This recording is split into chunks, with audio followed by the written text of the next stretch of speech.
Hello everyone! Welcome to my YouTube channel. Itong video na ito ay tungkol sa mga nag-bash sa akin na nasabi ko sa video ko tungkol sa Pasig River Esplanade. Makinig mabuti at abangan nyo. Watch till the end.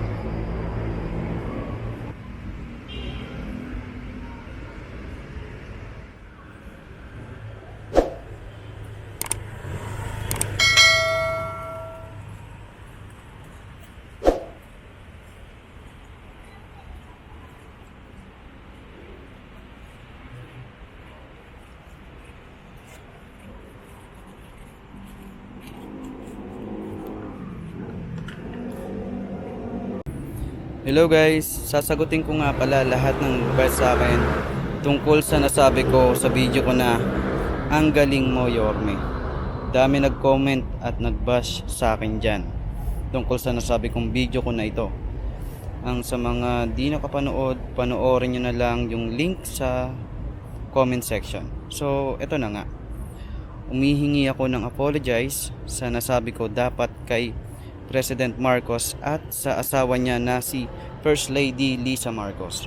Magtatanong siguro kayo, bakit Yorme lang nasabi ko nung time na yon? Kasi ako, laking Maynila, mas nakilala sa paggawa ng magaganda ang ginawa ng mayor ng Maynila. Kaya ang pagkakalam ko talaga, si Yorme ang may gawa nito. Pero para sa akin, may nagawa rin si Yorme sa Pasig River Esplanade, tulad ng pagsasaayos sa Maynila sa mga vendor na may napupuntahan na maganda. At sa mga nagtatanong dyan kung DDS vlogger ako, hindi po. Wala po akong kulay na pinapanigan. Hindi po ako DDS, Pinklawan or Solid BBM or kung ano pa. Ako ay simpleng mamamayang Pilipino na pinapakita sa buong mundo kung gaano kaganda ang Pilipinas, kahit itong bansang tinatayuan ko ngayon puro korupsyon at puro swapang yung mga nasa gobyerno. Imbis na pag-unlarin ng Pilipinas, kundi sa bulsa lang ng mga politiko ang binubusog nila. Maraming naghihirap na mga Pilipino. Ako, taxpayer ako, kayo, ikaw, lahat tayo. Kaya nakakapanghinayang mapanood mo yung mga kurakot sa gobyerno na binubulsa lang, samantalang dugot pawis sa buhay na nakataya sa paghahanap buhay ng mga tao. Kaya buti nga meron nga mga ganitong programa na pinapaganda ang Pilipinas. Kaya dapat matapos na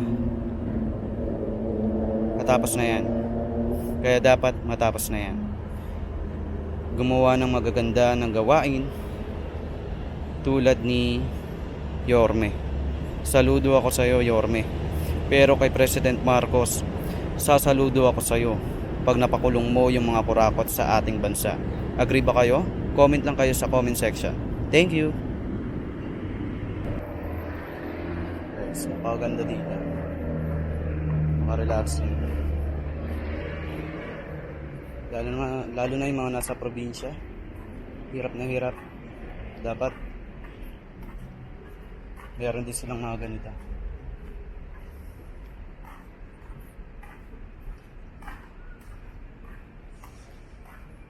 Ito yung phase 4 ng Pasig River Esplanade.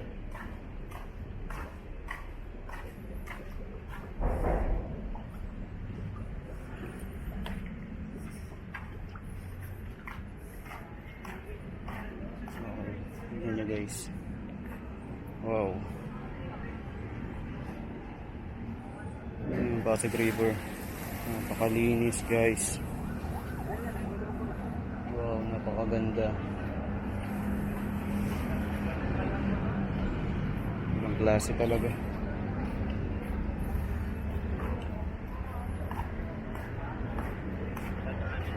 Newest attraction to dito sa Maynila.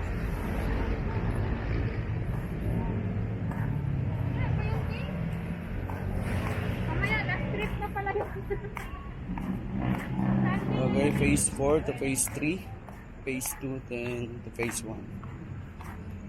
Yan, yung Aroseros hanggang Intramuros. Napakaganda dito, sobra. Hindi ka magsisisi dito. Kaya marami rin po tripan dito guys. Dito sa part ng phase 1. Di lang din sa phase 2 rin, meron din mga kainan. Kung gusto niyo pumunta, punta lang kayo guys.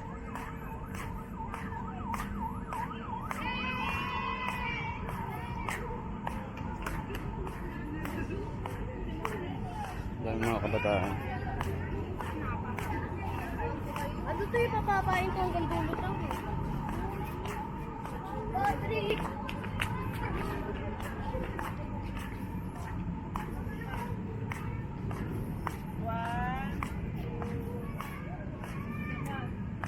Okay guys, ito yung post office yan, post office yan. Tapos ito na yung phase 3 guys. Sa Jones Bridge na malapit tayo.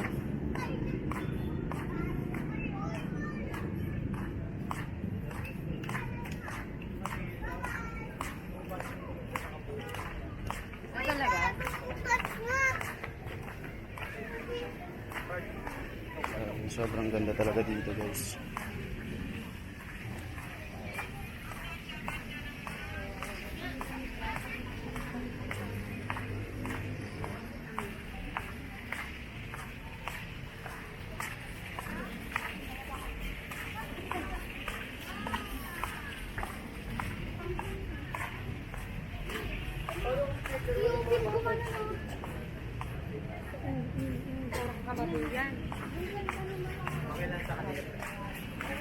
Sobrang dami.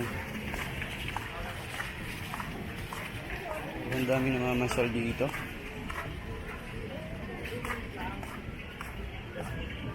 Okay, nakaganda dito guys. Sobra.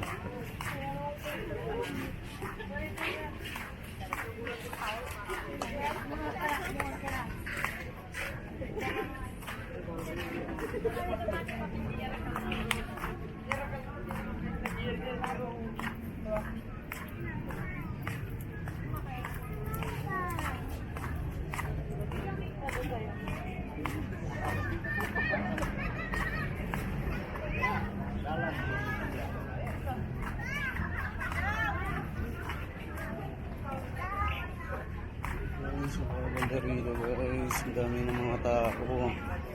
Dito tayo, baba tayo. Kaya mabilis, tapos biglang babago. Yung bagay niya sumakabay niya.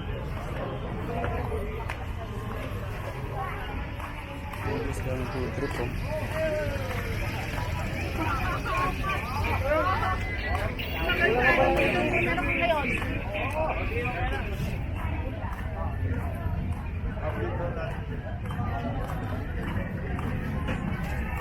Ang dami makakainan dito guys. Ayan.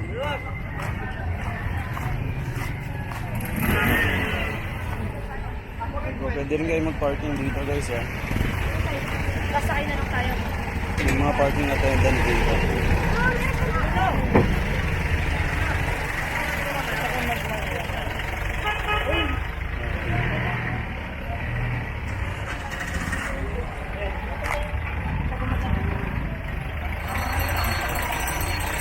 Next vlog ko ng phase 1 at phase 2 guys.